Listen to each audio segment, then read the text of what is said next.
A very warm welcome to all of you in this lively session.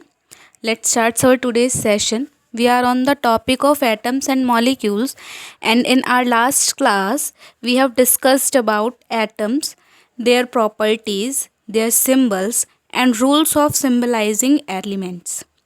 हमारी last class में हमने atoms and molecules के बारे में पढ़ा था, जिसमें हमने एटम्स के बारे में पढ़ा था, उनकी प्रॉपर्टीज़ के बारे में पढ़ा था, उनके सिंबल्स के बारे में पढ़ा था और उनके सिंबल्स को सिंबलाइज करने के लिए जो भी रूल्स हैं उनके बारे में पढ़ा था.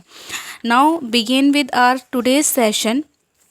In this video, we will discuss about some atoms and their symbols, valencies, atomic number and atomic mass. तो आज के सेशन में जो हमारा मेन डिस्कशन रहेगा वो एटम्स के रिगार्डिंग रहेगा, जिसमें हम उनके सिंबल्स, उनकी वैलेंसी, उनके एटॉमिक नंबर और उनके एटॉमिक मास के बारे में जानेंगे. Okay, so let's start.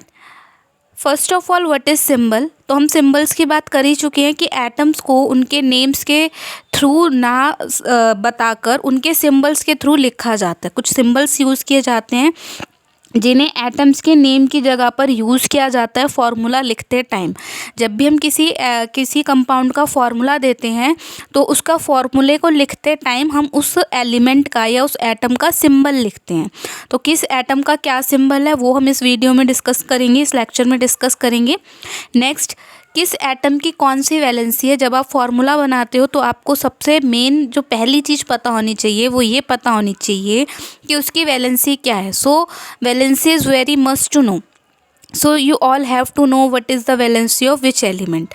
तो आपको एलिमेंट की वैलेंसी एकदम क्लियर होनी चाहिए, on the tip of your finger होनी चाहिए, तभी आप फार्मूला को आराम से बना सकते हैं. नेक्स्ट आता है atomic number and atomic mass. Atomic number and atomic mass. Atomic मास फ़िलहाल आपके लिए इतना इंपॉर्टेंस नहीं रखता, बट एटॉमिक नंबर बहुत इंपॉर्टेंट है, ये आपको पता होना चाहिए. वेल, इन हायर क्लासेस ये सारी चीज़ें मैटर करती हैं और आपको पता होनी चाहिए. सो अगर आप अभी इसे अच्छे से कवर कर लेंगे तो आगे वाली क्लासेस में आपको कोई प्रॉब्लम ही नहीं होगी. तो हम स्टार्ट करते हैं. यह हमारे पास एक टेबल है. We have a table format here. In this table we have atomic number, we have atoms arranged according to their atomic number. यहाँ टेबल है, टेबल में एटम्स लिखे हुए हैं जिन्हें उनके एटॉमिक नंबर के बेसिस पे लिखा गया है. So in this table we have atoms according to their atomic number and along with their atomic mass, atomic symbol and valency. इसी टेबल के अंदर एटम्स को जहाँ एटॉमिक नंबर के अकॉर्डिंग रखा गया है वहीं उनकी एटॉमिक मास, उनके एटॉमिक सिंबल और उनकी वैलेंसी को लिखा गया है. सो जो पहला एलिमेंट आता है हमारा जिसका एटॉमिक नंबर होता है 1. अब ये एटॉमिक नंबर क्या दर्शाता है. ये एटॉमिक नंबर ये दर्शाता है कि इनमें कितने इलेक्ट्रॉन या मौजूद हैं. तो एक जिस एटम के अंदर जितने इलेक्ट्रॉन मौजूद हैं यहाँ पर फ़िलहाल उसका एटॉमिक नंबर वही है. अभी के लिए आप इतनी बात को अपने माइंड में रख सकते हैं कि एटॉमिक नंबर क्या है, नंबर ऑफ़ इलेक्ट्रॉन है. जिस एटम के पास जितने इलेक्ट्रॉन हैं वही उसका एटॉमिक नंबर है. So first of all we have hydrogen. पहले नंबर पे आता है हाइड्रोजन, यानी कि इसका मतलब क्या हुआ, हाइड्रोजन का एटॉमिक नंबर क्या है 1. यानी कि हाइड्रोजन में कितने एटम प्रेजेंट होते हैं, एक एटम प्रेजेंट होता है. सॉरी, एक हाइड्रोजन एटम में एक इलेक्ट्रॉन प्रेजेंट होता है. ठीक है.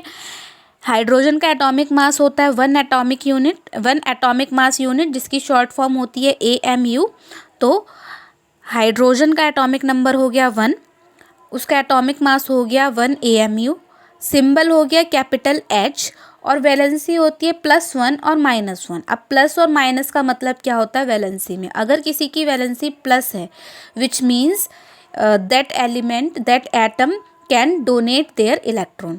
और अगर किसी के पास माइनस है which means that element have to search for the element. उसे मांगने पड़ेंगे. जिसके पास प्लस का निशान है वो अपने इलेक्ट्रॉन दे सकता है, डोनेट कर सकता है, और जिसके पास माइनस का निशान है उसे इलेक्ट्रॉन मांगने पड़ेंगे. तो प्लस और माइनस क्या सिंबलाइज करता है ये पता चल गया. अगर प्लस है तो वो डोनर है और अगर माइनस है तो वो रिसीवर है. अगर प्लस का सिंबल है विच मीन्स उसने डोनेट किया हुआ है, उसने अपने इलेक्ट्रॉन्स दे रखे हैं, और जिस पर माइनस का चार्ज है, जिस पर माइनस की वैलेंसी है विच मीन्स कि उसने इलेक्ट्रॉन लिए हैं. तो हाइड्रोजन क्लियर हुआ. हाइड्रोजन का एटॉमिक मास था, एटॉमिक नंबर था 1, atomic mass 1 atomic unit and symbol हो गया कैपिटल H, वैलेंसी हो गई प्लस एंड माइनस है 1.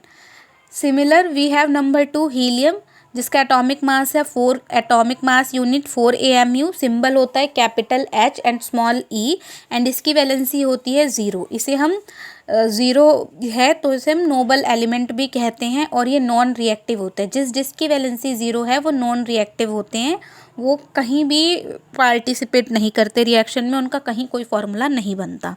Okay, next we have lithium, जिसका एटॉमिक नंबर है 3 और जिसका एटॉमिक मास है 6 AMU, सिंबल होता है capital L small I, valency होती है +1। Next number 4 we have beryllium which whose symbol is BE capital B and small e and इसका एटॉमिक मास होता है 9 atomic mass unit and valency होती है +2।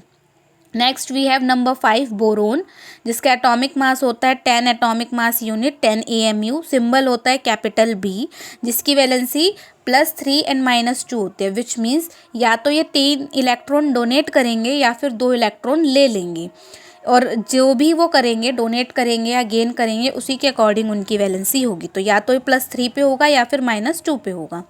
Next number 6 we have carbon, जिसका atomic mass होता है 12 AMU, सिंबल होता है capital C, valency is either +4 और आइदर +4 और -4, यानी कि ये तो चार इलेक्ट्रॉन ले लेंगे या 4 इलेक्ट्रॉन दे देंगे, और मोस्ट ऑफ द केसेस में कार्बन शेयरिंग करता है, ना तो वो पूरे के पूरे 4 डोनेट करता है, ना ही वो पूरे के पूरे 4 लेता है, वो इलेक्ट्रॉनों की शेयरिंग करता है और कोवलेंट बॉन्ड बनाता है। What is sharing, how sharing works for elements and what is covalent compound, what is covalent bonding, ये आपकी नेक्स्ट क्लासेस के लिए, हायर क्लासेस के लिए। Next number 7 we have nitrogen, जिसका एटॉमिक मास होता है 14 AMU, सिंबल होता है कैपिटल N एंड जिसकी वैलेंसी होती है -3 +5, तो या तो ये -3 यानी कि 3 इलेक्ट्रॉन ले लेगा या फिर +5 5 इलेक्ट्रॉन दे देगा। Next number 8 we have oxygen, symbol capital O, atomic mass 16 AMU and इसकी वैलेंसी होती है -2, यानी कि सीधे सीधे ये 2 इलेक्ट्रॉन ले लेता है। Next number 8 we have number 9 we have fluorine, जिसका एटॉमिक मास होता है 18.9 AMU, सिंबल होता है कैपिटल F एंड वैलेंसी होती है -1। नेक्स्ट नंबर 10 वी हैव न्यून, जिसका एटॉमिक मास है 20 AMU एंड सिंबल है capital N and small e, जिसकी वैलेंसी होती है 0। Next we have number 11 sodium, atomic mass 22.9 AMU, जिसको राउंड ऑफ करके आप 23 AMU मान सकते हैं एंड इसका सिंबल होता है capital N small a, valency is +1। Next we have number 12 magnesium, जिसका एटॉमिक मास होता है 24 AMU एंड सिंबल होता है capital M small g and its valency is +2। On number 13 we have aluminium, whose atomic mass is 27 AMU and atomic symbol is capital A and small l and its valency is +3, ये +3 यानी कि 3 electron दे सकता है। Next number 14 we have silicon, which whose symbol is SI capital S small I and its atomic mass is 28 AMU and its valency same as carbon, either +4 or -4। Next number 15 we have phosphorus and its atomic mass is 30.9 and round off करके आप इसे 31 AMU मान सकते हैं। its symbol is capital P and its valency is -3 and +5, तो या तो वही सेम एज नाइट्रोजन, या तो 3 दे देगा या तो 3 ले लेगा या फिर 5 दे देगा। Next number 16 we have sulphur, atomic symbol S and atomic mass 32 AMU and its valency is -2 same as oxygen. Next number 17 we have chlorine, its symbol is Cl capital C small l and atomic mass is 35 AMU and its valency is -1। Next on number 18 we have argon, its atomic mass is 39.9 AMU and round off करके आप इसे 40 consider कर सकते हैं, 40 मान सकते हैं। Its symbol is capital A and small r and its valency is 0, यानी कि ये भी एक नॉन रिएक्टिव है, नोबल एलिमेंट है। Next number 19 we have potassium, whose symbol is K and its atomic mass is 39 AMU and its valency is +1। Next on number 20 we have calcium, Ca capital C small a, its atomic mass is 40 AMU and valency is +2। तो यहाँ तक जितने भी element हैं आपको up to from number 1 up to 20 atomic mass जितने भी elements हैं ये सब आपको एकदम अभी आपके इस क्लास के लिए, इस लेवल के लिए एकदम आपको रट जाने चाहिए. You have to learn, you have to memorise these elements so that you can make formula comfortably. After that we have 10 more in which it's okay if you cannot learn all of these, but at last you have to remember iron, cobalt, nickel, copper and zinc, because these are some crucial elements which you have to study. So let's begin with iron. Iron comes on the to number 26, which means the atomic number of iron is 26, यानी कि iron में 26 electron present होते हैं. The symbol of iron is Fe, capital F, small e. Its atomic mass is 55.8, so you can consider it 56, and its valency is +2, +3, +4, +6, यानी कि 2 भी दे सकता है, 3 भी दे सकता है, 4 भी दे सकता है, 6 भी दे सकता है. इसके ऊपर इसका जब जितना मन करेगा ये उतना दे सकता है, उतना ले सकता है. Next on number 27 we have cobalt. Its symbol is Co, capital C and small o, and its atomic mass is 58.9, and you can round off it and consider it 59 AMU. Its valency is +2, +3 and +4. Next on number 28 we have nickel. Its symbol is Ni, capital N, small I, and atomic mass is 58.7 AMU, and after rounding off you can consider it 59 AMU. Its valency is +2, +3 and +4. Second last we have on number 29 copper, with its symbol is Cu, capital C and small u. Its atomic mass is 63.5 AMU, and its valency is +1 and +2. Last on number 30 we have zinc. Its symbol is capital Z and small n, and its atomic mass is 65.3 AMU, and its valency is +2. So these are some crucial elements, some important elements that you have to learn to make formulas, and how to make formulas you can learn in this session. So first of all आज की video में आपने क्या क्या जाना, आपने कुछ elements के बारे में जाना. इस लेक्चर के अंदर हमने कुछ एलिमेंट्स कवर किए जिनके एटम्स जिनमें आपको जिनके एटॉमिक सिंबल के बारे में आपको यहाँ से पता चला, जिनके एटॉमिक मास के बारे में आपको पता चला, जिनकी वैलेंसी के बारे में पता चला.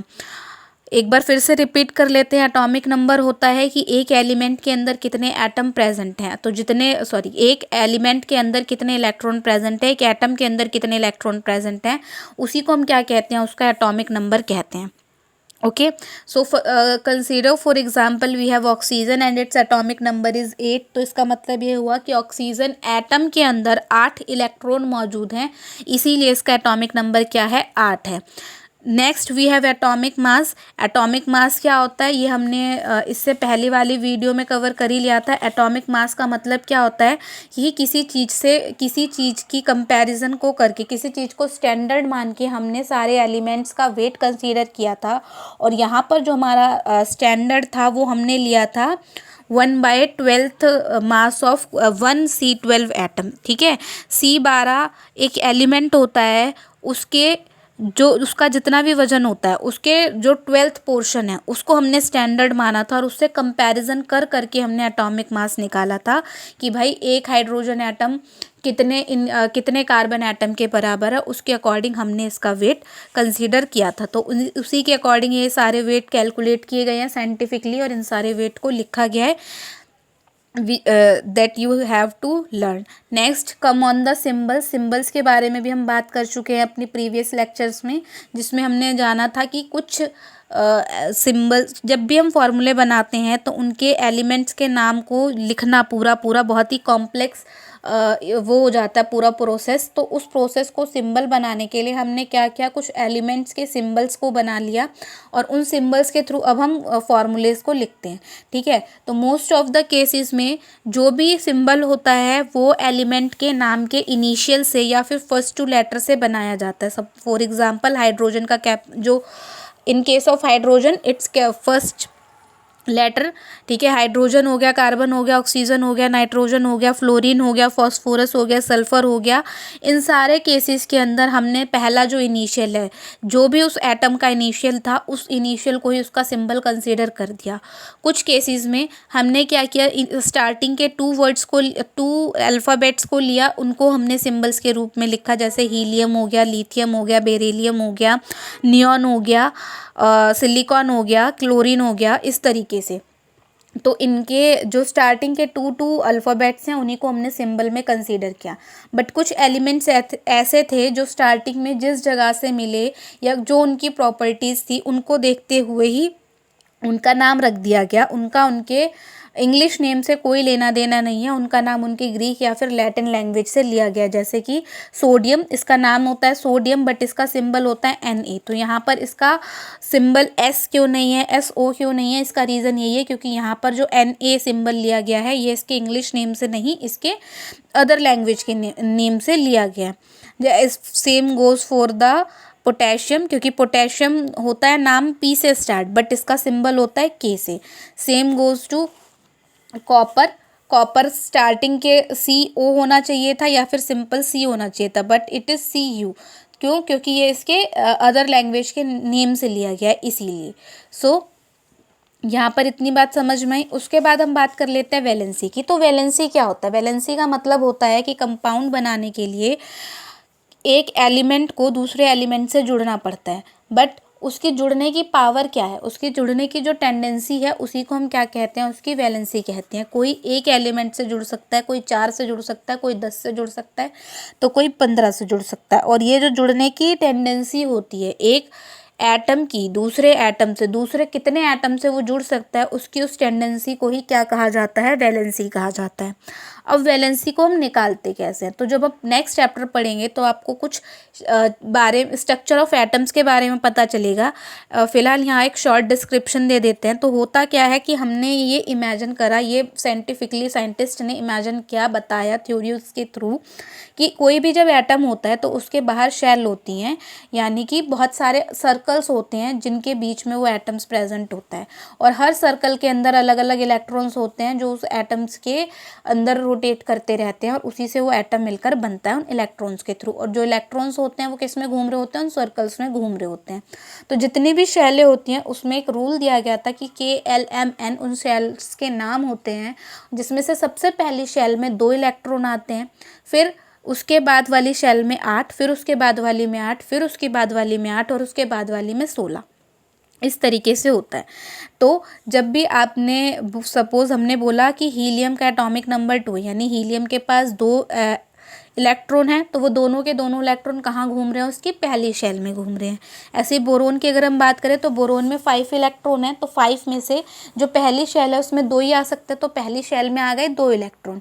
अब बाद वाली में कितने आने चाहिए, 8 आने चाहिए, बट 2 उसमें जाने के बाद हमारे पास बचे कितने, 3 बचे।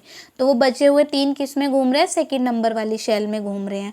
तो अब होता क्या है कि हर कंपाउंड को, हर एलिमेंट को स्टेबल होने के लिए क्या चाहिए, अपने आउटर मोस्ट शेल के अंदर 8 इलेक्ट्रॉन चाहिए। अगर उसके आउटर मोस्ट शेल में 8 इलेक्ट्रॉन हो जाएंगे तो उसकी वैलेंसी 0 हो जाएगी, वो स्टेबल हो जाएगा, उसे किसी से भी जोड़ तोड़ करने की ज़रूरत नहीं पड़ेगी।